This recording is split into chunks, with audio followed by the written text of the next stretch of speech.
20장입니다.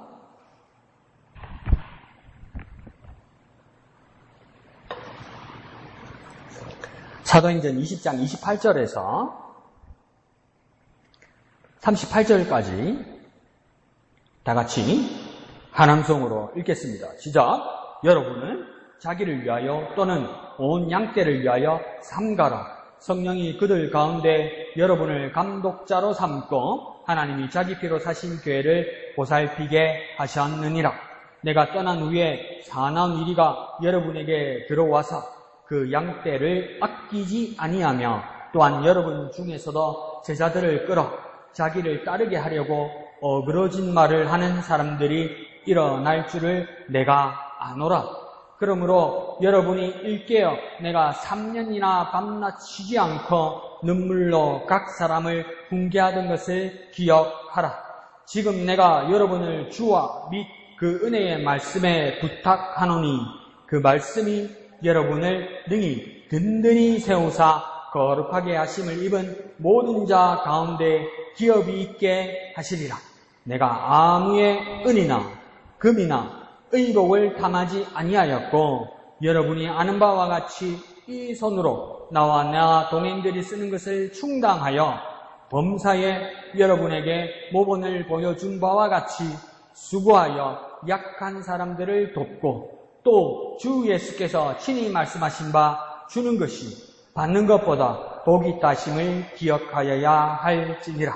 이 말을 한 후 무릎을 꿇고 그 모든 사람들과 함께 기도하니 다 크게 울며 바울의 목을 안고 입을 맞추고 다시 그 얼굴을 보지 못하리라 한 말로 말미암아 더욱 근심하고 배에까지 그를 전송하니라. 아멘.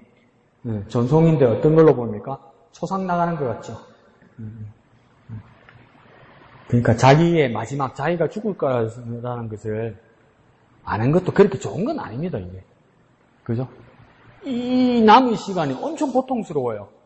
자기 이 생명이 심지가 이게 타들어가서 이제 끝난다는 것을 점점 느끼는 거. 이거 보십시오. 이 주위 사람들도 견디지를 못하죠.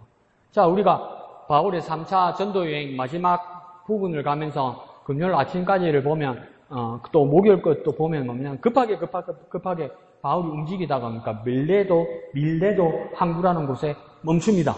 밀레도라는 항구에 멈추는데 밀레도에 가기 전에 그러니까 에베소라는 지역을 그냥 지나쳐버려요. 그러니까 에베소라는 것을 오늘 본문에서도 보면 31절에 오늘 본문에서 보면 얼마 동안 이 사람들을 교육했냐면 3년 동안 이 에베소 교회 사람들을 가르쳤단 말입니다. 또 자기가 말하기를 밤낮 쉬지 않고 가르쳤다는 겁니다. 그런데 이건 정말 기이한 일입니다. 바울이 보통 교회에서 이렇게 오래 있지 않아요.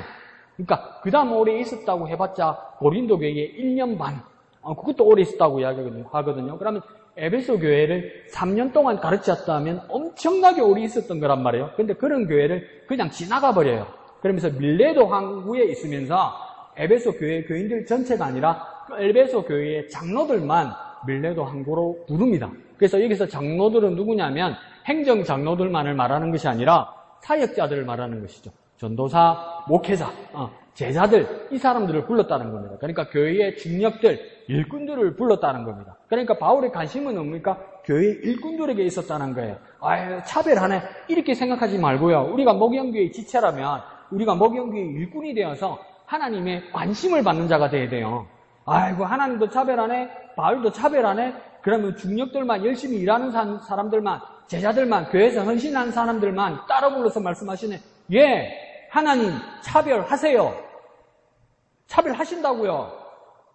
그러니까 관심받게 하라고요. 하나님께 관심받게 행동하고 하나님 앞에 관심받게 헌신하시란 말이에요. 그럭저럭 하지 말란 말이에요. 그러니까 마지막에 관심받고 싶어서 십자가에 못 박혀 있을 때 반대편에 한편에 있는 강도는 예수님을 비난하는데 반대편에 있는 강도가 뭐라고 하는 거예요? 주여! 당신 나라에 임하실 때 나를 기억하소서 이러잖아요. 관심받고 싶어 한단 말이에요. 마지막 숨 넘어가기 전에도 뭡니까? 관심받고 싶어 한단 말이에요. 여러분이 왜 교회에 와서 예배하고 여러분이 왜 교회에 와서 기도하고 왜 날마다 주님의 말씀을 보고 주님을 향하고 소망을 가집니까? 관심받아야 돼요. 차별해요. 여러분 차별한단 말이에요. 바울도 그거 따라서 뭡니까? 차별해서 누구만 부릅니까? 중요하게 일할 사람만 불러요. 여러분, 목양교에서 중요하게 일하는 사람이 돼야 돼요. 구경하거나, 안주하거나, 그냥 널브러져 있거나, 그런 사람이 되면 안 돼요. 그래서 여기서도 뭡니까? 그 중력들을, 그 장로들을 부른 겁니다. 그러면서 28절에 시작할 때, 여러분은, 이럴 때 이 여러분은 누구입니까? 에베소 교회의 장로들을 이 밀레도 항구에서 말하는 겁니다. 뭐라고 이야기냐면, 자기를 위하여 또는 온 양떼를 위하여 삼가라, 이렇게 이야기합니다. 그러니까, 삼가라, 이러니까 우리는 보통 어떻게 느낍니까? 삼가하는 거니까, 뭐 하지 말아야 되는구나. 절제해야 되는구나. 그런 말로 첫 번째 이해를 하죠. 이 말도 일리는 있어요. 하고 싶어도 나는 권리도 있는데 하지 않는단 말이에요. 예수님도 뭡니까? 내가 죽을 권리도 있고 내가 생명을 취할 권리도 있고 생명을 버릴 권리도 예수님께서 있다고 이야기했잖아요. 근데 뭡니까? 예수님께서 자기를 구원할 수 있잖아요. 자기 자신을. 십자가에 달릴 수도 뛰어내릴 수 있잖아요. 그 사람들이 조롱하는 대로 기대하는 대로 그 원하는 대로 할 수도 있잖아요. 근데 그렇게 하지 않잖아요. 예수님 뭐 하신 겁니까? 능력이 있어도 뭐 하신 겁니까? 삼가하셨단 말이에요. 더 큰 일을 위해서 삼가하셨단 말이에요. 그럼 나도 다 할 수 있고 내가 다 누릴 수 있고 내가 다 큰 소리 칠 수도 있고 내 자유가 있어서 내 의지가 있어서 내가 하고 싶은 대로 할 수 있단 말이에요. 근데 뭡니까? 대전제는 바울이 지금 뭐랍니까? 삼가라 이래요. 하고 싶어도 좀 그만하라고 이야기하는 거예요. 좀 그만하라고 이야기하는 거예요. 절제하라는 거예요. 뭐를 위해서요? 그거 첫째, 네 자신을 위한 거다 그게. 두 번째는요, 온 양떼를 위한 것이다. 교회의 지체들을 위한 것이라고 이야기하는 겁니다. 그래서 절제하는 것, 하지 않는 것이 삼가라는 뜻인데 또 성경에서 말하는 이 삼가는 뜻이 뭐냐면 또 다른 뜻이 있습니다. 이게 뭐냐면 정반대의 뜻으로 성경에서는 이 삼가한다는 말이 쓰입니다. 뭐냐면 전력을 다한다. 두 번째는요, 관심을 가진다. 세 번째는 조심한다. 그러니까 이게 다시 이걸 다 합쳐서 말하면 뭐냐면 집중한다는 뜻입니다. 삼가한다는 뜻이. 그러니까 두 가지 뜻으로 우리는 봅시다. 삼가라 이렇게 말했으면 뭡니까? 하지 말아야 할 것이 있고 절제해야 할 것이 있고 두 번째는요, 집중해야 될 게 있어요. 집중. 한 곳에 집중해야 될 게 있다. 그러니까 분산되거나 산만해지지 말라는 겁니다. 산만해지지 말라는 겁니다. 정신이 구천을 떠돌지 말라는 겁니다. 다른 데 관심 가지지 말라는 겁니다. 그냥 막 예배당에 와가지고 오만 사람 다 쳐다보고 오만 이야기 다 하고 막 뒤에 문 열리면 막 목사 설교하는 또 뒤로 돌아서 다 쳐다보고 막 이렇게 정신팔지 말라는 겁니다. 집중하라는 거죠. 집중. 그런데 뭘 해요? 너 자신을 위해서 너 자신에게 집중하고 또 뭡니까? 교회의 양떼들을 위해서 집중하라는 겁니다.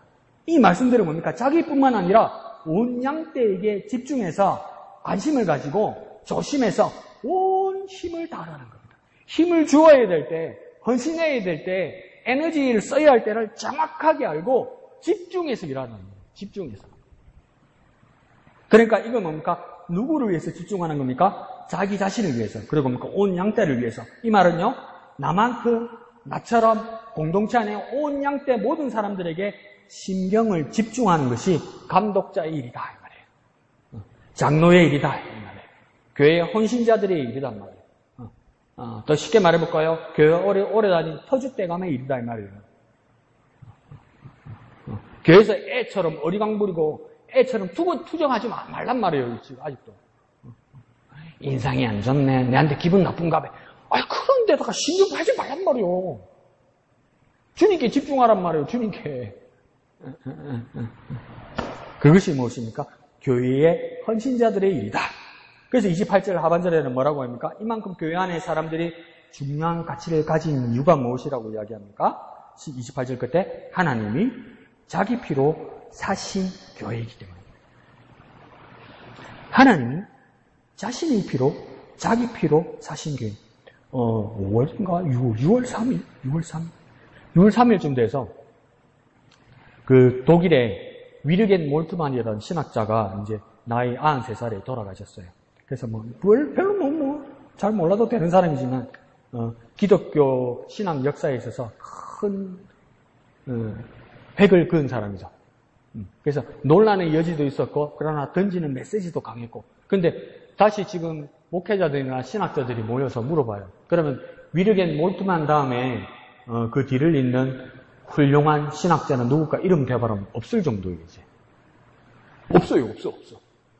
근데 위르겐 몰트만이 썼던 책 중에 사람들이 고기를 갸웃하게 하고 반발을 가지게 했던, 많은 다른 신학자들에게 반발을 가지게 했던 책 제목이 뭐냐면 십자가에 달린 하나님입니다. 십자가에 달린 하나님. 어떤 사람 이러지만 어떤 사람 또 오랫동안 신앙생활에서 하나님이 십자가에 달렸다고? 그건 아니지. 그죠? 하나님이 십자가에 달린 건 아니죠. 그죠? 하나님의 아들 예수 그리스도가 십자가에 달린 거잖아요. 근데 하나님이 달렸다고? 아니지. 하나님이 죽은 거는 하나님이 죽었다고 말할 수는 없잖아요. 그죠? 예수 그리스도가 사람으로 오셔서 하나님의 아들이 사람으로 오셔서 우리를 대신하여 죽으신 건 맞지만 하나님이 직접 죽은 것처럼 말할 수는 없단 말이에요. 이것 때문에 막 논란의 여지도 있고 시끄럽기도 하고 그랬단 말이에요. 그런데 오늘 28절 하반절에 보니까 뭡니까? 하나님이 자기 피로 사신 교회라고 그랬어요. 그런데 사실은 이건 냉정하게 말하면 그 냉정하게 말하는 신학자들 말로 엄격하게 말하는 다른 신학자들 말로 하면 이거 어떻게 써야 됩니까? 예수님이 자기 피로 사신 교회라고 써야지 하나님이 자기 피로 사신 교회라고 말하면 안 되는 거예요. 왜요? 하나님은 몸이 아니시고 그러니까 하나님은 영이시니까 그리고 하나님이 죽으면 안 되니까 이 피는 뭘 말하는 겁니까? 목숨을 말하는 거잖아요. 그런데 왜 바울이 이런 실수를 했을까? 하나님이 자기 피로 사신 교회라고요. 하나님 그러면 피 흘려서 죽었단 말이에요? 이렇게 되죠. 그때 뭡니까? 저 같은 사람 친구들한테는 짜증냅니다. 말귀를 똑바로 알아들어라. 이게 뭐냐면 하나님이 자기 피로 사신 교회란 말은 뭐냐면 하나님이 교회를요 자기 목숨같이 여긴다 이 말이에요. 하나님이 교회는 자기 목숨이란 말이에요. 하나님이. 사람이 예수님이 피 흘려서 우리 죄를 용서하시고 죽을 우리를 살리셨다 이러잖아요. 예수님이 십자가에 달려서 피 흘리셔서 예수님이 피 흘리셨는데 왜 우리를 살린 거예요? 그게 무슨 뜻이에요, 여러분? 예수님이 피가 우리 죄를 용서하신다고 얘기하잖아요. 그게 무슨 뜻이에요? 피가 우리 죄를 용서한다는 게 무슨 뜻이에요? 그럼 또 똑똑합니다. 피에 생명이 있기 때문에 그 피에 생명이 있다는 뜻이 무슨 뜻이에요, 여러분? 성경에 거기까지 말했지 더 말한 적은 없습니다. 그 말도 맞네. 피가 저와 여러분의 죄를 용서하신다는 건 뭐냐면요. 사람이 피는요, 안에 있어야 삽니까? 밖에 있어야 삽니까? 안에 있어야 살아요. 근데 밖에 나서 흘리면요, 죽어요.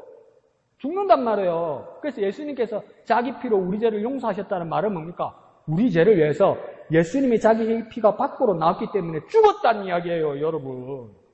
죽었다는 이야기란 말이에요. 그렇게 생명같이 얘기했단 말이에요. 그러니까 뭡니까? 이걸 잘못 비하해가지고 뭐라 합니까? 우리 교회가 거룩해져야 되고 우리 교회가 예수의 피로 막 능력이 있어야 된다고 하면서 막 사람 모아놓고 막 교회에다가 막 손을 흔들면서 예수의 피 그건 뭐 하는 거예요 도대체?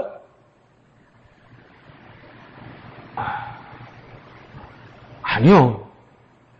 예수님이 자기 목숨이야 자기 전체를 말하는 거예요. 여기서도 그러니까 하나님이 자기 피로 사신 교회란 말은 뜻은 무엇입니까? 그럼 하나님 어디도 잘 헤쳐보면 하나님도 잘 해봐보면 어디 몸속에 영이신 몸속에도 피가 있을 거야. 그 뜻이 아니라 자기 목숨같이 하나님이 사랑하시는 것이 뭐라고 이야기하는 겁니까? 교회라고 이야기하는 거예요. 교회라고요. 저와 여러분이 교회에서 뭐하러 봅니까? 하나님께서 목숨같이 사랑하시는 교회 안에 있는 거예요. 저와 여러분이. 그러니까 우리가 교회 안에 있을 때 뭐가 되는 겁니까? 하나님의 목숨으로 하나님의 생명으로 사는 거란 말이에요. 그러니 이 예배의 자리, 이 기도의 자리, 이 말씀을 듣는 자리가 얼마나 위대하고 얼마나 놀랍고 얼마나 영광스러운 자리냔 말이에요. 이게 이 자리가 그 이야기를 하는 것이죠.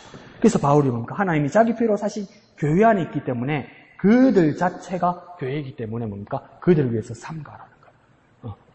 성전 시대에는 뭡니까? 그 건물이 하나님이 임재하는 곳이라서 거룩한 것이었지만 이제 예수 오시고 부활하시고 이제 성도들이 교회가 됨으로써 뭡니까? 성도들이 교회가 되고 사람이 교회가 되기 때문에 사람들의 모임이 교회가 되기 때문에 이 모임이 하나님의 목숨같이 귀하게 여기시는 모임과 교회가 된다 이 말이에요. 그러니 교회가 얼마나 중요한 겁니까? 교회가 얼마나 중요한 겁니까? 우리 목양교회가 얼마나 귀한 겁니까, 여러분? 얼마나 귀한 겁니까? 근데 요즘은 똑똑이들이 많아서 내가 알아서 뭐 말씀 보고 내가 알아서 혼자서 예배한대. 뭐 하는 건지 몰라. 혼자 앉아서. 한대. 스마트폰 유튜브가 사람 다 배려놨어. 거기서 은혜 받아도 진에게 목사 설교를 막 비교해가 비판해. 아유, 똑똑이들. 그게 뭐 하는 짓입니까? 교회를 망가뜨리는 것이죠. 근데 그 교회는 뭐 하는 것입니까? 하나님이 자기 피로 사신 교회예요. 하나님의 목숨값이란 말이에요, 여러분. 하나님의 목숨값이에요. 여러분 목숨 중요하죠? 내 목숨 정말 중요해요. 어디 가다가 뭔가 쿵쾅 소리 나면 뭔가 놀래가 이거 죽을 뻔했다고 그런다고 살고 싶어서 환장을 합니다. 그런데 그러니까 하나님께서 자기 피로 사신 교회란 말이에요. 그 안에 그러니까 우리를 넣어두셨단 말이에요. 우리와 함께 하셨단 말이에요. 그래서 자기 교회 안에 우리를 넣어두시면서 뭐라고 하냐면 우리 보고 뭐라고 하냐면 네가 교회라고 얘기해요. 이게 무슨 말입니까? 하나님 날 보면서 예배하는 날 보면서 하시는 말씀이 뭡니까? 넌 내 목숨이야 이렇게 말하는 거예요. 넌 내 생명이야 이렇게 말씀하시는 거란 말이에요. 이 조금 여러분은 이해가죠? 어머니시니까 아버지시니까 이해가죠? 여러분의 자녀들 보면 그러니까 얘는 정말 내 목숨이죠. 내 생명이죠. 나란 말이에요, 나. 하나님에게는 교회가 그런 곳입니다. 그래서 뭡니까? 자기 자신과 온 양떼, 곧 교회 안에 있는 모든 양떼를 위해서 삼가라. 하고 싶어도 하지 말고 집중하라고 이야기하는 겁니다. 그래서 교회의 진정한 리더는 뭡니까? 교회의 진정한 헌신자는 뭡니까? 소위 교회의 진정한 터주 대감들은 누구입니까? 교회 사람들을 자기 자신만큼 그리고 하나님의 목숨값만큼 큰 가치라고 여기는 사람입니다. 그 가치를 아는 사람이란 말이에요. 그러니까 우리 교회의 형제 자매를 바라볼 때 이 사람은 나는 하나님의 목숨값이다. 생명값이다. 그만큼 귀하다. 너도 귀하고 나도 귀하다. 왜? 하나님의 목숨값이다. 하나님의 생명값이다. 우리의 모든 지체들은 우리의 모든 형제들은 하나님의 목숨값이다. 하나님의 생명값이다. 그래서 뭡니까? 그리스도 안에서 한 몸을 이루며 서로의 지체들이 되어가는 교회가 되는 것이죠. 한번 해볼까요? 교회는 하나님의 목숨값이다. 목숨값이다. 하나님의 생명값이다. 나는 하나님의 생명값이다. 옆에 있는 사람, 당신은 하나님의 생명값입니다. 네. 그게 교회랍니다. 나를 사랑하고 세상 거를 같이 나를 귀하게 여기고 나를 사랑하고 나를 존중하고 중요하죠. 그래서 그러니까 나를 아끼고 건강하게 살고 맑은 정신을 가지고 행복하게 살아야 되는 거 맞지요? 근데 교회는 더 뭘 가르칩니까? 그보다도 우리 안에 있는 형제자매, 교회 안에 있는 형제자매는 더 귀합니다. 왜 그렇습니까? 내 목숨값보다도 더 귀한 하나님의 생명값, 목숨값이란 말이야. 그러니 좌절할 이유도 없고 포기할 이유도 없고 주저앉을 이유도 없단 말이에요. 여전히 소망을 가지고 하나님의 생명을 발견하는 저와 여러분 되시기를 부탁드립니다. 자, 그래서 28절 맨 끝에는 뭡니까? 이들을 보살피는 일을 해야 된다. 이렇게 이야기하는 겁니다. 보살피는 일은요, 먹이고 인도하고 돌보는 것입니다. 그러니까 이들에게서 하나님의 모습, 하나님의 호흡, 하나님의 말, 하나님의 마음이 보여야 되는 거죠. 그러니까 여기에서 뭡니까? 하나님이 보여야 되는 거죠. 하나님이 왜 목숨값, 생명값이라고 했냐면 창세기만 보도 알 수 있지 않습니까? 흙으로 사람을 지으시고 그 코에 생기를 불어넣으시니 사람이 생명이 된지라 이렇게 말씀하셨잖아요. 그러니까 뭘 불어넣었습니까? 하나님의 숨을 불어넣었잖아요. 그러니까 정말 성령 충만하고 사람 쳐다보면 잘 알고 뭐 예언할 수 있고 뭐 투시할 수 있을 거면 똑바로 바라보고 똑바로 들어보고 똑바로 냄새 맡아봐요. 그게 하나님의 숨 냄새가 있고 하나님의 숨소리가 들릴 거예요. 누구에게서요? 우리 형제 자매에게서요. 난 안 되는데. 아니요, 말씀이 그렇다고요.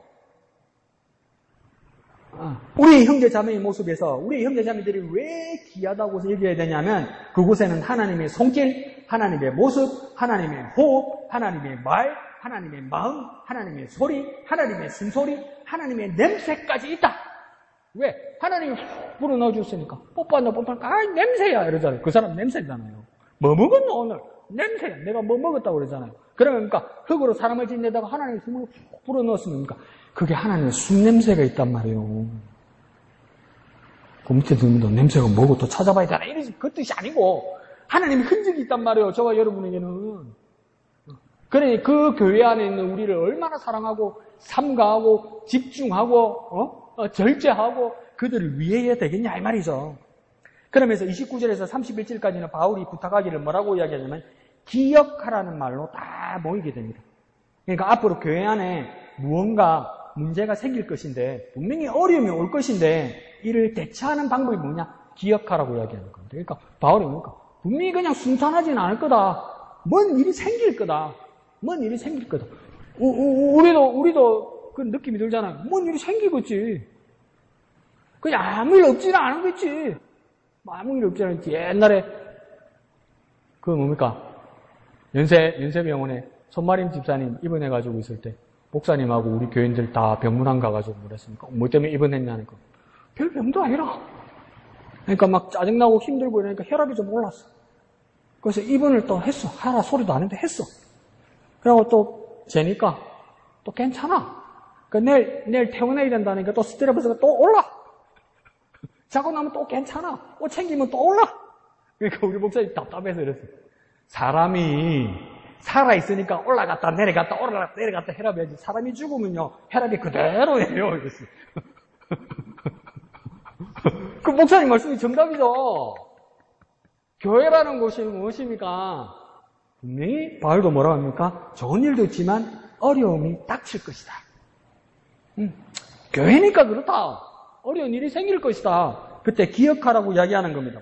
무엇을 기억해야 될까? 무엇보다도 뭡니까? 성경 전체의 역사를 통해서 하나님이 의로운 길로 인도해 오신 길이라고 기억하고 유념하라는 겁니다. 성경 전체 역사를 통해서 여러 사람들의 모습과 여러 시대와 여러 사건들을 통해서 여러 우여곡절이 있었지만 결국은 하나님이 인도하시더라. 결국은 하나님이 인도하시더라. 430년 동안 애국에서 종살이하면서 끝났다. 우리 할배도 죽고 우리 아버지도 죽고 나도 여기서 죽을 판이라 그래서 400년이 넘어갔는데 하나님이 딱 모세를 시키더만 뭐라 합니까? 가자. 오대로요. 집에 가자 이러더란 말이에요. 결국은 하나님 인도하시더란 말이에요. 그래서 집에 가는 줄 알았더니 뭡니까? 또 사막에 가가지고 뭡니까? 한 2달이면 가는 길을 정말 천천히 가도 가나안 땅에 2달에 가는 길을 돌고 여기가 아닌가벼 가는지 뭐가 이래 또 돌고 어디든 40년을 돌고 도네. 그러니까 우리는 뭐랬습니까? 사막에서 나침판을 안 가져왔나? 지도를 안 가져왔나? 하나님도 헷갈리는가 봐 돌고 도네 이러잖아요. 아 이러다가 죽는가 보다 이렇게 싶을 거 아니에요. 근데 돌고 돌다 보니까 집에 왔네. 결국은 하나님이 인도하신다는 것을 잊지 말라고 이야기하는 거예요. 아무리 어려운 거 있고 아무리 헤매는 것 같고 아무리 끝이 보이는 것 같지 않을지라도 결국 당신이 도달한 자에는 뭡니까? 하나님이 인도하신다는 것을 분명하게 기억하라는 겁니다. 아무리 어려움이 있어도 뭡니까? 하나님이 인도하신다. 기억하라는 겁니다. 한번 해볼까요? 기억하라. 하나님이 인도하신다. 기억하라. 하나님이 인도하신다. 아무리 어려운 길이고 아무리 시간이 걸리고 아무리 굴곡이 있을지라도 뭡니까? 하나님이 결국은 인도하신다는 겁니다. 그리고 두 번째는 뭡니까? 지도자 바울이 그동안 지속적으로 가르쳤던 말씀들이 있습니다. 그것을 잊어버리지 말라는 겁니다. 적재적소에서 성령께서 기억나게 해주시길 간절히 바라라는 겁니다. 마음이 급하고 힘들면요 그냥 앞에 있는 것 가지고 그냥 해버리려고 그래요. 저도 막 급하면 제일 목사로서 제일 창피한 게 뭡니까? 제일 맛있는 거, 제일 내 입에 맞는 거, 그게 밥상에 올라가면 뭡니까? 기도하는 것도 어떨 때 까먹어. 어떨 때는 기도하는데 정말 짧아져. 왜? 처먹으려고. 세상 방법으로 이렇게 급급한 거예요. 그게 어려운 일이 생겨보세요. 막 하나님이 생각이 안 나. 근데 바울은 뭐랍니까? 여태껏 3년 동안 내가 너희들이 가르쳤단 말이야. 하나님 것을 가르쳤단 말이야. 그 어려울 때 까먹지 말라는 겁니다. 그런데 뭐랍니까? 성령께서 적재적소에 기억나게 해서. 예수님께서도 그러니까 성령을 받아라고 했는 겁니까? 그가 죄에 대하여, 의에 대하여, 심판에 대하여 뭐 한다고 해야 합니까? 갑자기 떠오른다고 합니까? 갑자기 만들어진다고 합니까? 갑자기 하늘에서 떠오른다고 이야기합니까? 뭐라고 이야기합니까? 기억나게 하시리라고 이야기하잖아요. 기억나게 하신다는 겁니까? 예전에 들은 게 있단 말이에요. 들은 게 있단 말이에요. 그냥 말하니까 마음이 급하면 몰라 하면서 막 짜증만 낸단 말이에요. 신경질만 낸단 말이에요. 화만 낸단 말이에요. 아니요. 바울도 냉정하게 말합니다. 내가 다 말해줬다고 그래요. 예수님도 뭡니까? 다 말해줬다고 그래요. 성령 그거 오시면 내가 다 말해준 거, 바울이 뭡니까? 내가 다 가르쳐준 거 기억나게 하실 거라는 거예요. 그걸 놓치지 말라고 하는 겁니다. 다 말해볼까요? 여러분 교회 다닌 지 얼마나 했습니까? 다 배웠어요. 다 들었어요. 목사님 나는 배운 게 없는데 나는 저라도 다 들었어요. 다 배웠어요. 목사님 나는요 좀 다른 사람하고 달랐어요. 콩나물 실어가지고 부으면 다 떨어졌어요. 콩나물 실어주는 물보가 밑으로 다 떨어져도 콩나물은 안 자라요. 자라지나요? 자라잖아요. 그냥 물이 주르륵 다 흐른 것 같아도 자라요, 여러분. 그럼 여러분 다 들은 거 있고 다 배운 거 있어요. 그러면 우리가 어떻게 기도하면 되겠습니까? 성령이여, 내가 배운 거 기억나게 하여 주옵소서. 성령이여, 기억나게 하여 주옵소서. 내가 다 배웠고 다 들었으니 필요할 때 주님, 내가 당황하지 않고 성령이여, 기억나게 하여 주옵소서. 성령이여, 기억나게 하여 주옵소서. 이렇게 기도하는 저와 여러분 되시기를 부탁드립니다. 한번 해볼까요? 성령이여, 기억나게 하소서. 성령이여, 기억나게 하소서. 기억나게 주님을 기다리고 주님을 바라보고 성령을 바라보란 말이에요. 우리가 당황스럽고 어렵고 힘들고 무서울 때 뭡니까? 성령을 의지하고 성령을 기다리란 말이에요. 성령을. 그러니까 애들 막 달기하고 막 그런 거 있잖아요. 운동회 때도 막 달기하고 뛰어가다가 막 어린애가 이렇게 팍 자빠졌어요. 그러면 뭡니까? 운동회 때 엄마 찾고 아빠 찾자. 그 엄마가 보고 어쩌라고. 넘어지는데. 그래도 뭡니까? 본능적으로 뭡니까? 뒤로 돌아오면서 엄마 아빠 찾잖아요. 마찬가지로 우리가 두렵고 어려운 일이 있을 때 뭡니까? 무식하게 그냥 부딪히려고만 들지 말고 뭡니까? 하나님을 찾아란 말이에요. 성령께서 기억나게 하실 일을 기다리란 말이에요. 기대하시란 말이에요. 그걸 바울이 말합니까? 기억나게 할 것이다. 이렇게 말하는 거죠. 자, 그러면 앞으로 큰 문제가 생길 건데 어떤 문제가 생길 것인가? 이 19절에는 뭐라고 합니까? 사나운 이리가 들어올 것이다. 30절에는요.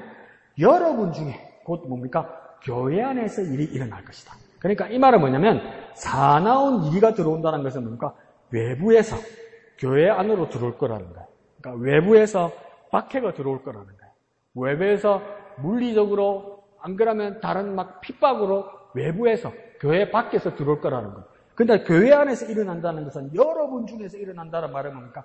교회 내부에서는 분열 조장이 있을 거라는 거예요. 교회 안에서 분열 조장이 있을 거라는 거예요.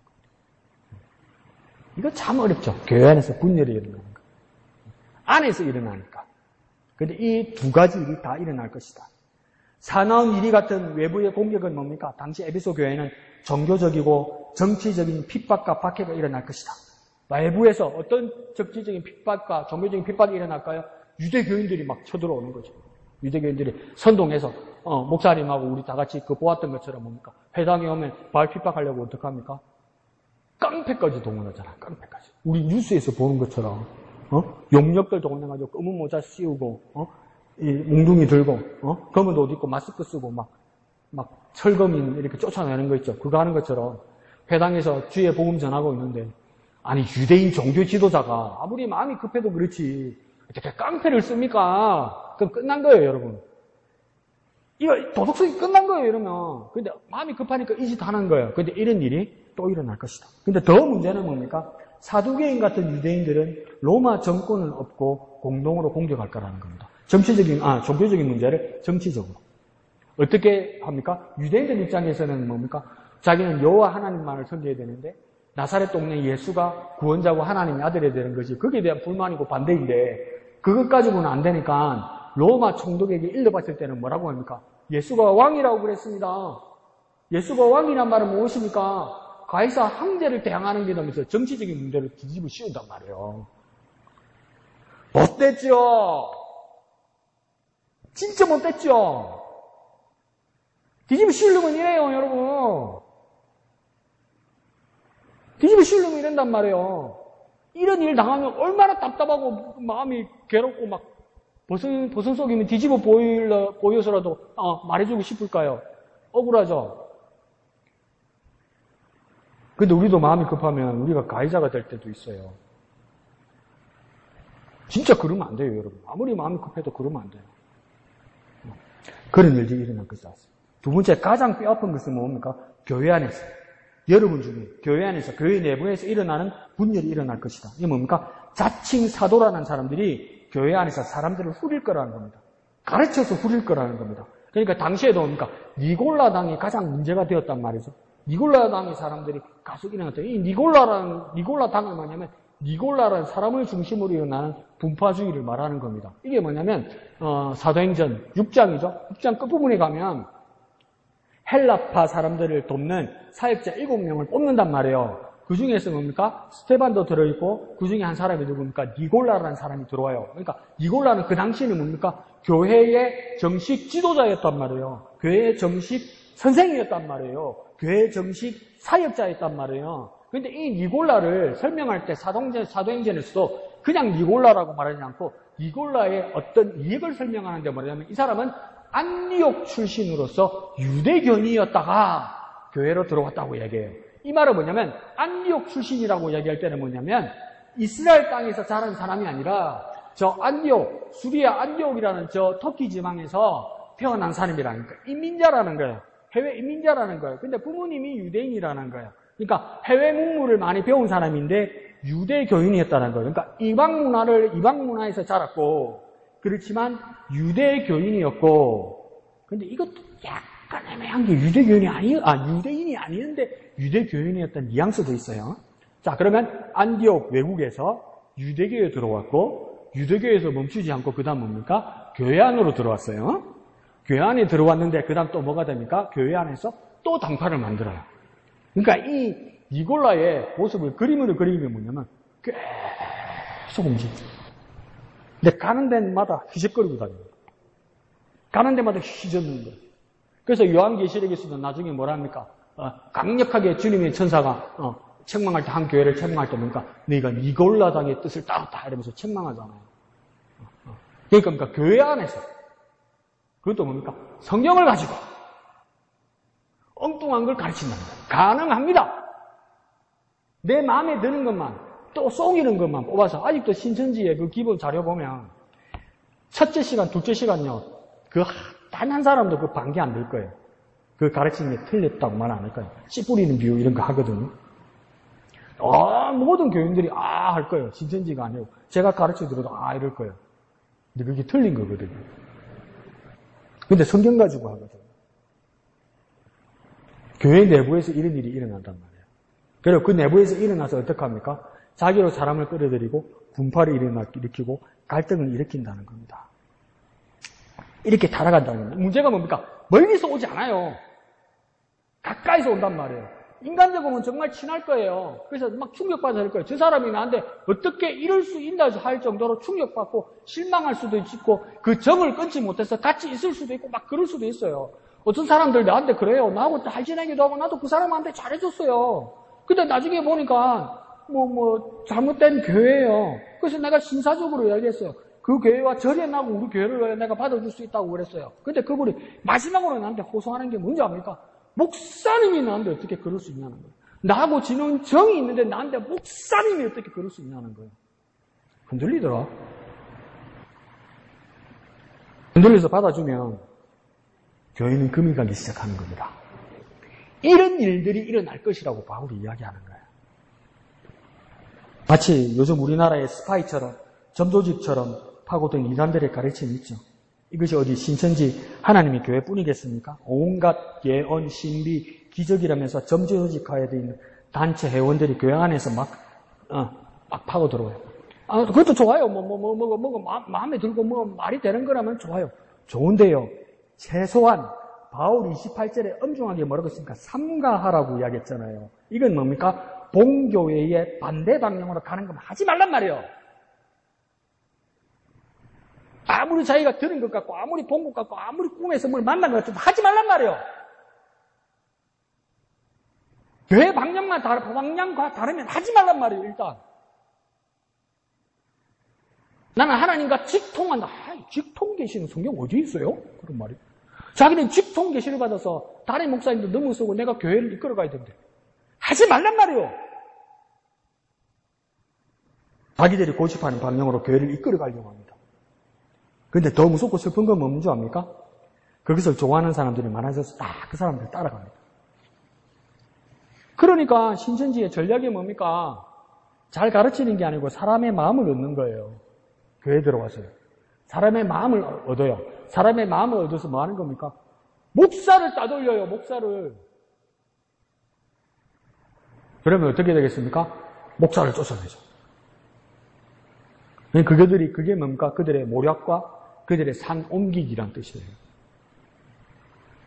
정신 바짝 차리셔야 돼요, 여러분. 정에 이끌려도 안 되고요. 말되네 이러면서 뭡니까? 교회가 가는 방향과 반대 방향으로 가거라. 내가 알아서 예수 믿어도 안 돼요, 여러분. 교회가 가는 방향이 있잖아요. 목사님이 기도하는 방향이 있잖아요. 그래야 같이 갈 거 아니에요. 그래서 어떤 목사님은 그럽니다.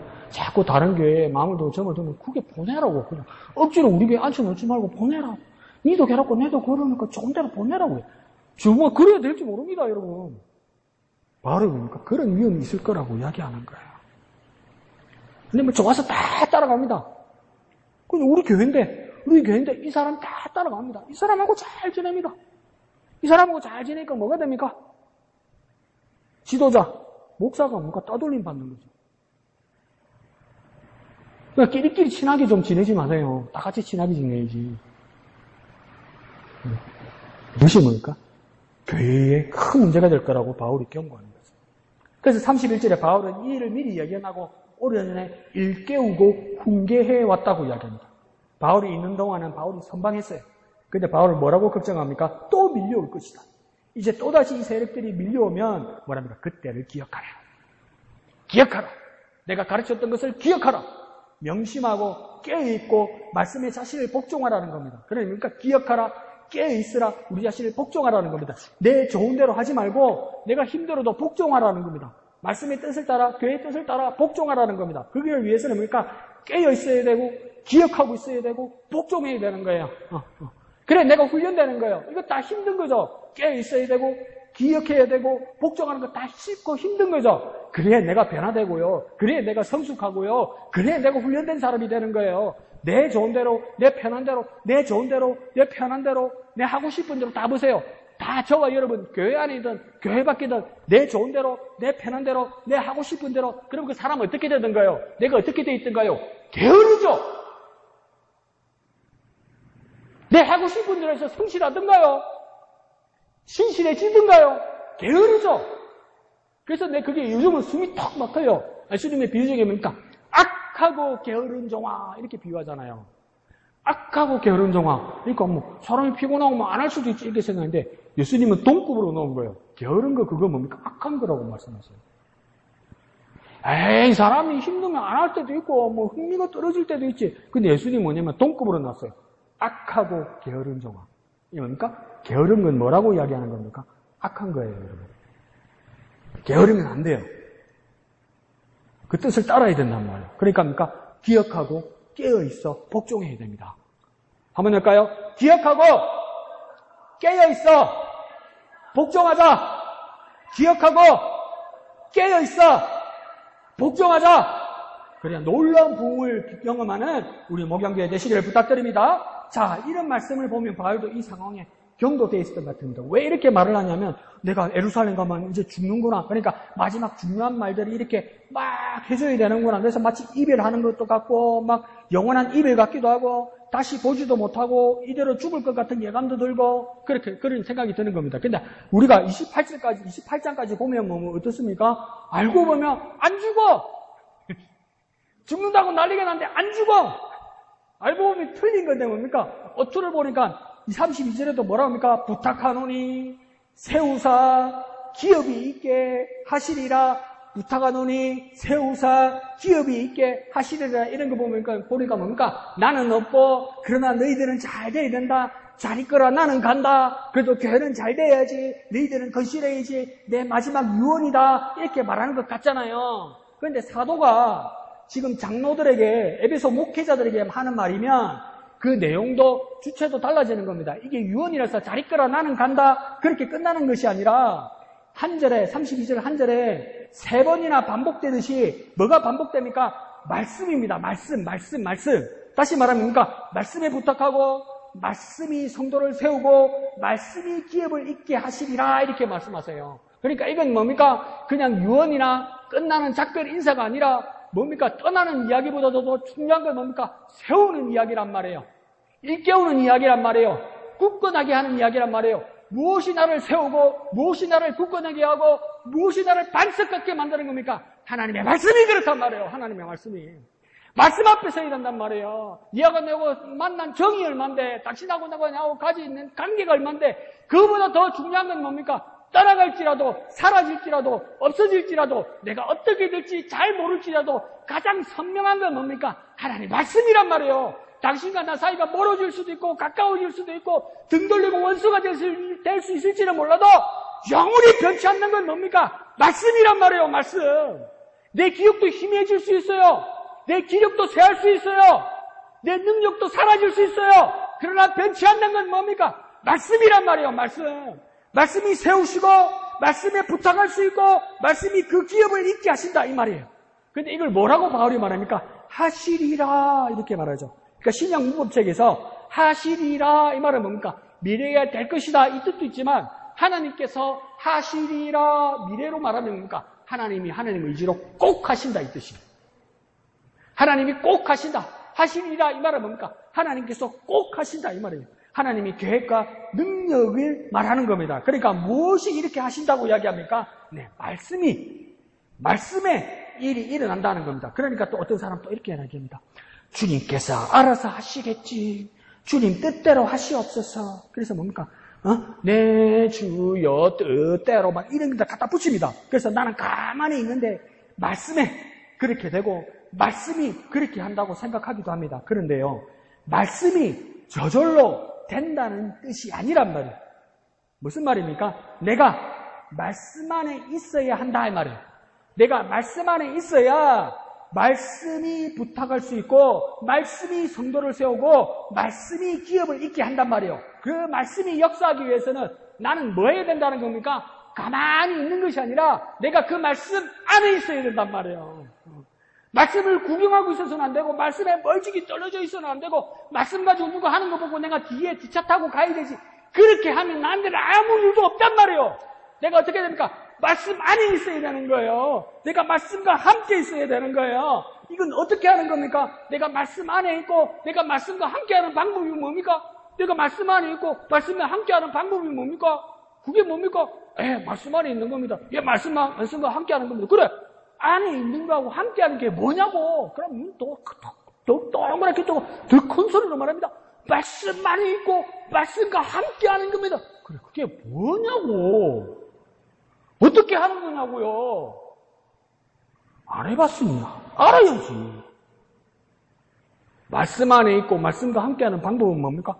말씀을 봐야 될 거 아니에요. 말씀을 읽어야 될 거 아니에요. 말씀을 묵상해야 될 거 아니에요. 그 말씀 따라 내 삶을 살아내야 될 거 아니에요. 말씀이 내 삶에 묻어 있어야 될 거 아니에요. 말씀이 내 삶으로부터 배어나와야 될 거 아니에요. 그게 뭡니까? 말씀 안에 있는 것이고 말씀과 함께하는 거란 말이에요. 그러니까 요식행위로 이제 그리스도인은 더 이상 누구한테 인사할 때 기도하겠습니다. 말씀 안에 있읍시다. 이거 말로만 하지 말란 말이에요. 이거 기도하겠습니다. 이거 기도한 거 몇 % 돼요, 여러분 지금? 이거 힘드시네요. 중요한 일이네요. 기도하겠습니다. 그렇게 말해놓고 기도 얼마나 했어요? 인사 아니에요, 인사? 기도 안 한다는 건 내가 분명히 알아요. 밥상 놔놓고 기도도 안 하는데 인간이 남 위해서 중보 기도하겠다. 집 밥상 놓고도 기도 안 하는데. 네? 말씀 안에 있습니다. 말씀 안에. 근데 성경책 들고 온 거 보면 성경책, 생명상 한 번도 안 봐가지고 책은 깨끗하고 성경책은 막 먼지가 푹 쌓여가지고 있다. 문제 말씀 안에 있었습니까? 문제 말씀과 함께 했습니까? 안 봤는데, 안 읽었는데, 안 묵상했는데, 무슨 말씀 따라 안 살았는데, 줄 한 번 쳐본 적 없는데, 그것 때문에 고민하고 눈물 뚝뚝 흘리며 그 말씀 앞에서 기도한 적도 없는데, 말씀을 보아야 합니다. 말씀을 읽어야 합니다. 말씀을 그리고 깊이 묵상해야 됩니다. 그리고 그 말씀 따라 삶에서 적용해야 됩니다. 더 간단하게 말할까요? 성경 좀 보라고요. 성경 좀. 진짜 기도하라고요. 눈 감고 고개 숙이고 손 모아서 진짜 기도하라고요. 인사하는 거 말고요. 그냥 말하는 거 말고요. 말씀에 이특해서 말씀이 하시게 해야 한다는 겁니다. 그러면서 바울은 33절에서 34절까지 자신의 살아온 삶을 그 모습을 드러냅니다. 뭐라 합니까? 33절에 금, 은, 의복 같은 것을 내가 탐한 적이 한 번도 없다. 34절에는요. 자신이 쓰는 것은 스스로 충당하고 다 감당했다. 왜 이렇게까지 바울이 말하는 겁니까? 나는 자비랑 선교했고 나는 자비랑 목회했다. 맞는 말이기도 한데요. 왜 이 말을 했을까요? 35절에요. 무엇보다도 그 모본을 보여주기 위해서, 모델을 보여주기 위해서, 모범을 보여주기 위해서 그랬다는 거예요. 그러면 그 모범이 뭐냐 이 말이에요. 왜 이렇게까지 의복이나 금은을 탐하지도 않고 스스로 충동하고 자비령으로 이런 일을 다 했냐면요. 그게 무슨 모델이 되냐는 겁니다. 35절에 그 말을 명확하게 말하죠. 35절에 뭐라고 해야 합니까? 주 예수께서 친히 말씀하신 바 주는 것이 받는 것보다 복이 있다심을 기억하며 그랬다 이런 이유입니다. 주는 것을 위해서 내가 받는 것보다 더 중요한 게 주는 것이라 생각해서 내가 이 일을 감당했다 이 말이에요. 그 모본이 뭐냐? 맨 앞에 주 예수께서 하신 말씀 때문에 그렇다는 거예요. 예수님께서 하신 말씀 때문에 받는 것보다 주는 것이 중요하기 때문에 내가 이렇게까지 욕심 부리지 않고 탐하지 않고 내가 일하면서 했단 말이에요. 내가 큰 소리 치고 떳떳하고 그것보다 더 중요한 건 뭡니까? 예수님 말씀 때문에 그랬다는 거예요. 예수님 말씀에 내가 가지는 것보다 얻는 것보다 주는 것이 더 중요하기 때문에 그랬다고 이야기하는 겁니다. 원칙이 뭡니까? 그 어떤 것보다 주님 주신 말씀대로 사는 것이 그 원칙이었다는 것이죠. 그러니까 내 원칙은 주님 하신 말씀을 기억하여 지키는 것이다 이 말입니다. 내 원칙은 주님 말씀대로 되게. 내 원칙은 주님 말씀대로다. 이걸 내가 모델로 보여주셨다. 주님께서 그렇게 말씀하셨기 때문에 내가 내 삶에서 그렇게 살았다. 주님 말씀을 두고 주님 말씀을 보고 그러하구나. 그래서 내가 실제로 그렇게 살아야 된다. 그러니까 말씀 안에 살고 말씀대로 살고 말씀이 자기는 세운 삶은 뭡니까? 말씀을 가지고 그대로 삶으로 사는 거예요. 말씀에 그대로 순종하는 거예요. 그대로 적용하는 거라고요. 좋은 뜻이네. 좋은 말씀이네. 그게 아니고 그 말씀대로 사는 거예요. 그 모습을 바울이 뭡니까? 모본으로 보여줬다. 이렇게 얘기하는 거죠. 그럼 여기서 질문 한번 해볼까요? 주는 것이 받는 것보다 복이 있다고 예수님이 말씀하셨다고 이야기하잖아요. 바울이. 그 어디 몇 장 몇 절이 있습니까? 이게? 예수님께서 말씀하셨으니까 사복음서 안에는 있겠죠.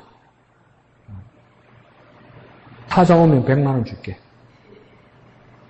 없어요. 성경 어디를 찾아봐도 예수님이 주는 것이 받는 것보다 복이 있다고 말씀하신 기록이 없어요. 성경책에 안 써 있어요, 여러분.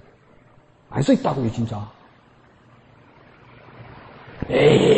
목사님, 그럼 바울이 거짓말 했겠어요? 목사님이 똑똑해요, 바울이 똑똑해요. 바울이 똑똑하죠. 근데 없어요. 여러분 기도할 때 그러죠. 예수님께서 말씀하셨습니다. 온천하보다도 한 생명을 귀히 여기시는 주님의 말씀 따라서 온천하보다도 한 생명을 귀히 여기신다는 게 어디 몇 장 몇 절이 있습니까? 어디 있죠? 지금 물어보는 겁니까? 이상하죠? 없어요. 그것도 찾아와봐요. 2개 찾아보면 내한테 200만 원 받아가겠네. 없어요, 여러분. 근데 있다고 그래요, 자꾸. 그 찾아와보라면 못 찾아와요. 나보고 믿음 없다고 막 그래요. 목사가 돼가지고 예수님께서 주는 것이 받는 것보다 복이 있다고 그랬잖아. 그러니까 예수님이 어디에 그렇게 말했냐고 찾아오보라고요. 있으니까 말했겠지. 그러니까 찾아오보라고 돈 준다고. 온천하보다 생명보다 귀히 여긴다고 예수님이 그렇게 말씀. 니는 그것도 안 믿냐고. 안 믿는 게 아니고 안 쓰있다고. 진짜 쓰있다고. 그걸 쓰있으면 찾아오라고. 니 내한테 200만 원 받아가는데 아무도 찾아온 사람 없어요. 이거 어디 몇 장 몇 절이 있습니까? 없습니다. 사실은 없습니다. 그럼 바울은 잘못하는 걸까요? 거짓말한 걸까요? 여기서 여러분 우리가 알 수 있는 게 뭐냐면 최소한 기록된 성경 외에도 다른 기록이나 예수님과 함께한 다른 사람들의 기억에 다른 예수님 말씀도 있다는 겁니다. 그러니까 성경은 우리 신앙을 위한 말씀으로 선택된 것이지 예수님 말씀 전체를 기록한 게 아니란 말이에요. 예수님 사건을 전체를 기억한 게 아니란 말이에요. 그러니까 요한복음 마지막 장에서도 요한이 뭐라고 합니까? 예수님이 하신 일을 다 기록하면 이 세상이라도 부족하다고 이야기하잖아요. 그 요한은 왜 그렇게 말하는 겁니까? 내가 요한복음을 쓴 것은 내가 예수님과 가장 가까이 있을지라도 예수님이 일거수일투족을 다 쓴 것은 아니다라는 거예요. 그럼 우리는 뭔 더 쓰노? 그래서 요한이 뭐라고 합니까? 이것은 예수님을 믿어 너희가 구원받게 하려고 쓴 거라고 이야기하잖아요. 그러니까 요한복음의 용도는 뭡니까? 구원받게 하기 위한 적절한 말씀을 선택했다 이 말이에요. 그러면 이걸 내가 왜 이렇게까지 말하냐면, 목사님, 그거 약한 거, 취약한 거 찾아가지고 교회에 도움도 안 되는 거 왜 그렇게 말합니까? 그 뜻으로 제가 말씀드리는 게 아니고요. 설사 우리가 성경의 66권을 다 외울지라도 뭡니까? 하나님을 다 알지 못한단 말이에요. 우리가 아무리 성경 지식이 많고 외우는 게 많을지라도 뭡니까? 나는 하나님을 다 알지 못한단 말이에요. 내가 하나님을 다 알고 있다고 착각하지 말란 말이에요. 그렇게 우리는 크고 높으신 하나님 앞에 겸손해야 된단 말이에요. 아무리 내가 다 외울지라도, 아무리 내가 많은 것을 알고 있을지라도 나는 하나님을 다 알 수 없단 말이에요. 그러면 그 높으신 하나님, 그 깊으신 하나님, 그 무한하신 하나님 앞에서 나는 겸손해야 된단 말이에요. 말씀을 볼 때도 겸손해야 된단 말이에요. 내가 이 정도 깨닫는 거지, 이거 알았다고 해서 내가 다 아는 건 아니란 말이에요. 아니란 말이에요, 여러분. 겸손해야 된단 말이에요. 겸손해야 더 배우고, 겸손해야 더 알 수 있고, 겸손해야 주님을 더 느낄 수 있고, 겸손해야 더 경험할 수 있고, 체험할 수 있단 말이에요. 그런데 예수는 뭡니까? 한두 개 아는 것 가지고 다 한다고 이야기하잖아요. 다 몰라요, 여러분. 성경을 다 외워서 하나님을 알게 되면 그게 칼바르트가 뭐가 문제가 된다고 얘기합니까? 하나님을 성경 안에 가둘 수 있게 된다고 이야기하는 거예요. 맞죠?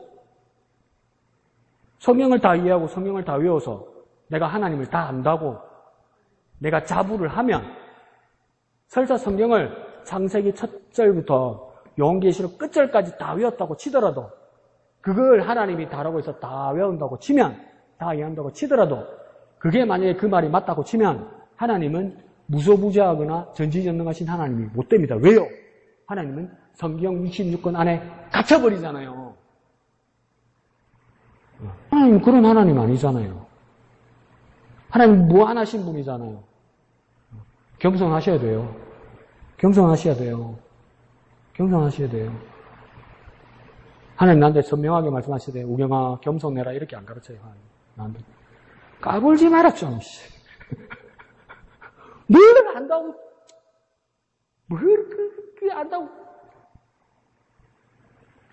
네, 다 알지 못합니다. 그러면서도 뭡니까? 우리는 크고 깊고 높고 위대하신 하나님을 발견하게 되는 것이죠.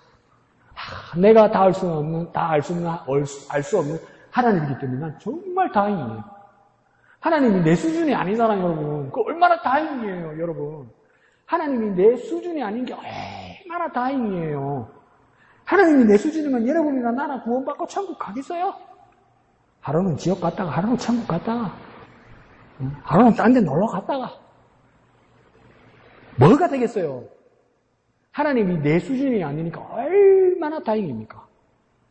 크고 깊고 놀라우신 하나님을 그 하나님 앞에 겸손한 저와 여러분 되시기를 부탁드립니다. 자, 그러면서 36절에서 38절까지 이제 바울과 에베소 교인들은 작별합니다. 36절에 말을 모두 마쳤고 모두 무릎 꿇고 함께 기도하면서 감정들이 격해집니다. 30절에 뭡니까? 크게 울기 시작했다고 얘기해요. 목을 안고 입을 맞추고 그 슬픔들은 더 커집니다. 그런데 이 소리들을, 이 크게 우는 소리들을 헬라어로 비교해보니까 크게 우는데 그냥 크게 우는 게 아니고 언제만큼 크게 울었다고 하냐면 초상에 상 나갈 때처럼 울었다는 거예요. 그런데 에베소 교인들만 울었겠습니까? 바울도 지가 죽는 줄 알고 같이 울었을 거란 말이에요, 이게. 38절에는요, 다시 그 얼굴을 보지 못하리라. 이거 누가 한 말입니까? 오늘 본문에 정확하게 안 나와요. 이게 바울이 한 말인지, 그다음에 에베소 교인들이 한 말인지.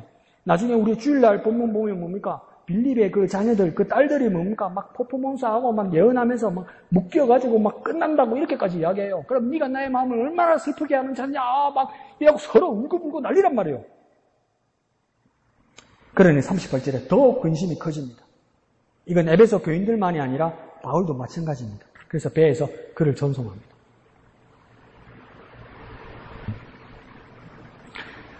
여러분, 저 세대나 여러분 세대에 알고 있던 노래 중에는 남자는 배, 여자는 항구. 그것도 그 헤어지고 이별하는 모습이 이렇게 서서 헤어지는 게 이렇게 서글프잖아요. 근데 그 우리 앞에 세대에는 그분 고복수가 아니고 누구였더라? 그 노래 중에 선창이라는 노래가 있어요, 선창. 울려고 내가 왔던가, 웃으려고 왔던가, 그런 게 있어요. 근데 이게 배의 이별이 뭡니까? 기차나 다른 이별보다도 더 이게 막 서글프고 막 더 마음이 막 찢어진답니다. 이게 배가 속도가 그만큼 안 나는 거 서서히 사라지잖아요. 이거 미친답니다, 여러분. 옛날 우리 할아버지 할머니들 얘기했는데 미친답니다, 이게. 그러니까 지금 바울과 에베소 교인들이 떠나면서 뭡니까? 그러니까 어이구 이제 마지막이다 이러면서 뭡니까? 그렇게 헤어졌다는 것이죠. 자, 그래서 중요한 건 이래서 끝이 났나요? 사도행전 마지막 장에서 가보니까 아직 안 죽었잖아요. 그러니까 뭡니까? 내가 이게 잘못됐다는 것을 말하기 위한 것이 아니라 모두가 우리는 우리의 운명을 잘 모르고 또 잘못 알기도 하고 심지어 뭡니까? 목회자, 예언자, 기도자까지도 뭡니까? 잘 모른다는 겁니다. 그걸 인정하자는 겁니다. 우리의 운명을 잘 모른다. 우리는 우리의 운명을 잘 모른다. 우리가 어떻게 될지 모른다. 그러면 가장 중요하고 선명한 것은 무엇이었습니까? 우리의 운명보다도 더 중요한 것은 우리의 사명이었어요. 바울에게도 바울의 운명보다도 더 중요한 건 뭡니까? 바울의 사명이었어요. 그게 뭡니까? 복음 증거하는 거죠. 내가 죽어도 살아도 그래서 로마서 14장 8절에서 뭡니까? 우리가 살아도 주를 위하여 살고 죽어도 주를 위하여 죽나니 그러므로 사나 죽으나 우리가 주의 것이로다. 그러니까 사는 것 주는 것 주님의 뜻이고 내가 선명하게 해야 될 것은 뭡니까? 복음 증거하는 일이라는 거예요. 그러니 잘 모릅니다. 잘 모릅니다. 목사님 내가 어떻게 되겠나요? 모릅니다. 그런 거 들고 와서 나한테 물어보지 마십시오. 모릅니다. 모릅니다. 바울도 모르는데 내가 뭘 알겠습니까? 내가 무슨 용 빼는 재주가 있습니까? 모릅니다. 모릅니다. 모릅니다. 근데 어떤 집사님들은 그럽니다. 가만히 뽕이 다 됐다. 거짓말 하지 마십시오. 거짓말! 모릅니다. 모릅니다. 그보다 더 중요한 건 뭡니까? 우리의 사명입니다. 복음 증거하는 일이죠. 그럼에도 바울을 포함한 이 사람들이 하나 되게 하는 건 뭡니까? 크게 우는 건요, 서로 앉는 건요, 근심하고 슬퍼하는 건요, 마지막까지 전송하는 건요, 의리는 있어 보이고 정도는 깊어 보이고 사랑스러워 보입니다. 그럼에도 이들을 묶어주고 이들을 바로 세우고 이들을 하나 되게 하는 것은 36절에 나와요. 무엇입니까? 무릎을 꿇고 모든 사람과 함께 기도하는 거예요. 여러분 여기에 중심을 잡아야 돼요. 무릎을 꿇고 모든 사람과 함께 기도하는 거예요. 무릎을 꿇었다고 이야기해요. 자신의 이력과 위치와 전력을 하나님 앞에 내려놓고 겸손해졌다는 거예요. 무릎을 꿇는다는 건 뭡니까? 자기는 낮아졌다는 거예요. 겸손해지는 거예요. 기도자는 뭐 해야 됩니까? 겸손해져야 돼요. 기도자는 뭐 하는 겁니까? 설교하는 사람이 아니에요. 기도자는 뭐 합니까? 자랑하는 사람이 아니에요. 기도자는 뭐 합니까? 내 자랑하는 게 아니란 말이에요. 기도자는 뭐 합니까? 하나님 앞에 겸손하게 무릎 꿇는 자리란 말이에요. 그 다음 뭡니까? 모든 사람과 함께 그러잖아요. 그 누구도 하나님 앞에 평등하고 동일하다는 거예요. 기도할 때는 그 모두가 평등하고 동일하다는 거예요. 하나님 앞에 평등하다는 거예요. 하나님 앞에 하나 되었다는 거예요. 그 다음 뭐합니까? 기도한다고 이야기하잖아요. 기도한다는 건요, 하나님 앞에 하나 되었다는 겁니다. 하나님께 자신들을 의탁한다는 겁니다. 그래서 뭡니까? 내 모든 것을 하나님께 드리고 하나님께 의탁하고 하나님께 부탁한단 말이에요. 기도하는 사람은 뭡니까? 내 고집과 내 성취를 위해서 하는 게 아니란 말이에요. 그러니까 이게 이제 불안한 거예요. 옛날에 우리 선배 목사님들, 기도 원장님들, 부흥사님들은 그렇게 가르쳤지만 그런 가르침이 이제는 내가 불안하단 말이에요. 어떻게 기도하라고 합니까? 기도의 목적과 기도의 제목에 있으면 응답받을 때까지 기도하라고. 아이고, 맞죠. 엘리야가 7번이나 무릎에다 머리를 박고 그렇게 기도하면서 계속 기다렸으니까.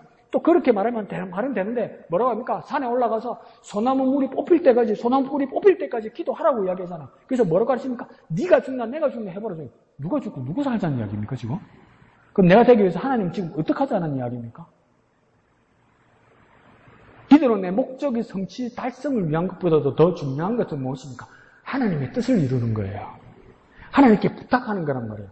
하나님께 의탁하는 거란 말이에요. 내 자신을 내려놓고 하나님께 맡기는 것이 기도란 말이에요, 여러분. 하나님의 이끄심에 내 자신을 의탁하는 거란 말이에요. 아무리 비싼 차, 아무리 좋은 차, 아무리 외제차가 좋은 속도로 기름 잘 넣어가지고 엔진 좋아가지고 쭉쭉 나가다가도 엔진 터지고 고장나면 어떻게 해야 됩니까? 견인차에 바퀴 2개 딱 얹어야 됩니다. 그래야 갑니다. 차가 퍼지는데 어떡할 겁니까? 밀고 부산에서 서울까지 갈 겁니까? 견인차 와서 바퀴 2개, 앞바퀴 2개는 뭡니까?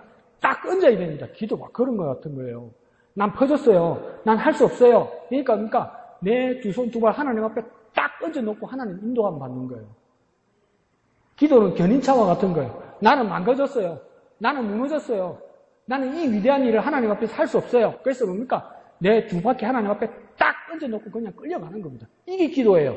기도는 그러니까 뭡니까? 목적 달성이나 네가 죽고 내가 죽고 땡겨내는 그것이 아니고 울고내는 그것이 아니고 뭡니까? 하나님께 의탁하고 부탁하는 거란 말이에요. 하나님께 내려놓는 거란 말이에요. 하나님 인도함 받는 거란 말이에요. 하나님께서 이끄시는 대로 가는 거란 말이에요. 그렇게 모두가 다 같이 기도했다 이 말이에요. 그러니 교회의 위대한 일과 교회의 위대한 부흥과 교회의 놀라운 일을 이뤄내는 비결은 무엇입니까? 무릎 꿇고 모든 사람들이 함께 하나님 앞에 기도하는 거예요. 하나님 앞에 기도하는 거예요. 하나님 앞에 의탁하는 거예요. 하나님의 인도함을 받는 거예요. 그것이 교회의 놀라운 부흥과 능력의 비결이라는 겁니다. 그렇게 우리의 삶은 그러면 어떻게 나아가야 되겠습니까? 앞에 말씀드린 것처럼 말씀에 부탁하고 말씀이 세우고 말씀이 기반이 되는 삶을 기억하고 명심해야 되면 오늘 36절에서 보는 것처럼 뭡니까? 겸손하게 하나 되어서 하나님을 향하는 기도자가 되어야 되는 거예요. 그러면 더 짧게 말해드려볼까요? 가장 핵심은 뭡니까? 두 개밖에 안 남아요. 뭡니까? 말씀과 기도입니다. 말씀과 기도. 다 같이 겸손하게 하나님께 기도하고 말씀이 나를 세우심을 우리는 깨달아야 되는 겁니다. 말씀이 세우시기 위해서는 우리가 어떻게 됩니까? 우리가 말씀 안에 있어야 되는 것입니다. 기도는 어떻게 하는 겁니까? 하나 되어 기도하는 겁니다. 그래서 말씀 안에 있어 하나 되어 기도하는 겁니다.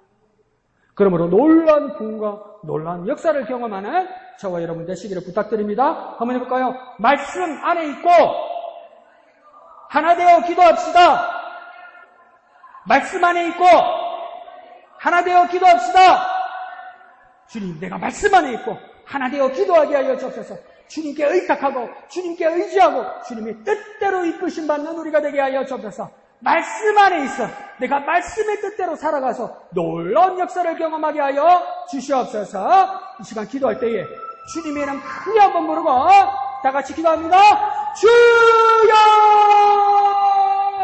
주여, 우리가 말씀 안에 있고 하나 되어 기도하게 하여 주시옵소서. 주여, 우리가 말씀 안에 있고 하나 되어 기도하게 하여 주옵소서. 말씀 안에 있게 하여 주옵소서. 말씀을 바라보고 말씀의 뜻대로 주님 주신 말씀대로 살아가게 하여 주옵소서. 겸손하게 우리에게 주신 말씀 따라 살아갈 수 있도록 주님 역사하여 주옵소서. 하나 되어 기도하게 하여 주옵소서. 겸손하게 기도하게 하여 주옵소서. 주님께 의탁하여 기도하게 하여 주옵소서. 하나 되어 같이 기도하는 우리가 되게 주님 역사하여 주옵소서. 주여, 우리 무경교회를 지키시고 주여, 우리 무경교회와 함께하여 주셔서 우리 모든 무경교회의 지체들이 겸손하게 말씀 안에 있게 하여 주시고 하나 되어 기도하게 하여 주시옵소서. 거룩하신 아버지 하나님 은혜를 감사합니다. 우리의 모든 삶 가운데 말씀 안에 있게 하여 주옵소서. 말씀 따라 살아가게 하여 주옵소서. 말씀으로 생각하고 말씀으로 묵상하고 말씀대로 살아낼 수 있도록 주님 우리를 이끌어 주시옵소서. 주님, 우리가 기도하는 사람 되게 하여 주옵소서. 무릎 꿇고 기도하게 하여 주옵소서. 겸손하게 기도하게 하여 주옵소서. 하나 되어 기도하게 하여 주시옵소서. 주님께 의탁하고 부탁하고 맡겨드리는 기도가 되게 하여 주옵소서. 일궈내고 뺏어내는 기도가 아니라 주님께 의탁하고 부탁하고 맡겨드리는 기도자들 되게 하여 주옵소서. 주님의 인도함 받는 기도자 되게 하여 주옵소서.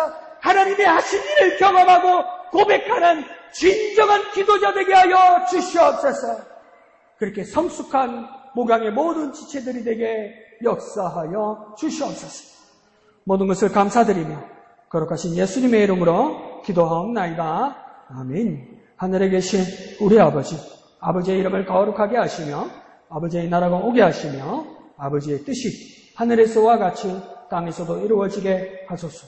오늘 우리에게 일용할 양식을 주시고 우리가 우리에게 잘못한 사람을 용서하여 준 것 같이 우리 죄를 용서하여 주시고 우리를 시험에 빠지지 않게 하시고 악에서 구하소서.